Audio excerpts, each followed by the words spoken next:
How to fix screenshots not working on Realme Narzo 90x.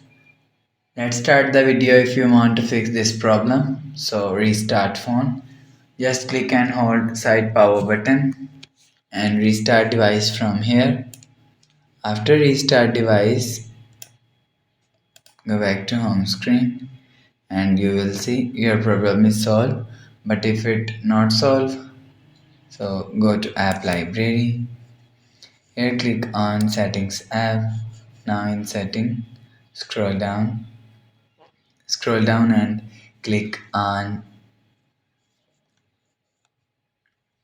system and update. After click on system and update, click on software update. So you will check your software update is latest. If it not latest, update your software latest. After update software latest, you will see your problem is solved. You will check your problem is solved. But if it's still not solved, again click on settings app, scroll down and click on system and update and click on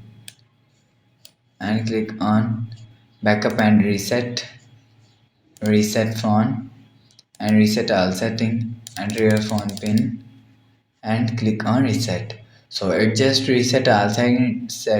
It's not clean and remove your phone memory and data. After the process, go back to home screen. So that's how you can fix screenshots not working on Realme Narzo 90x. If you like the video, please subscribe. Thanks for watching.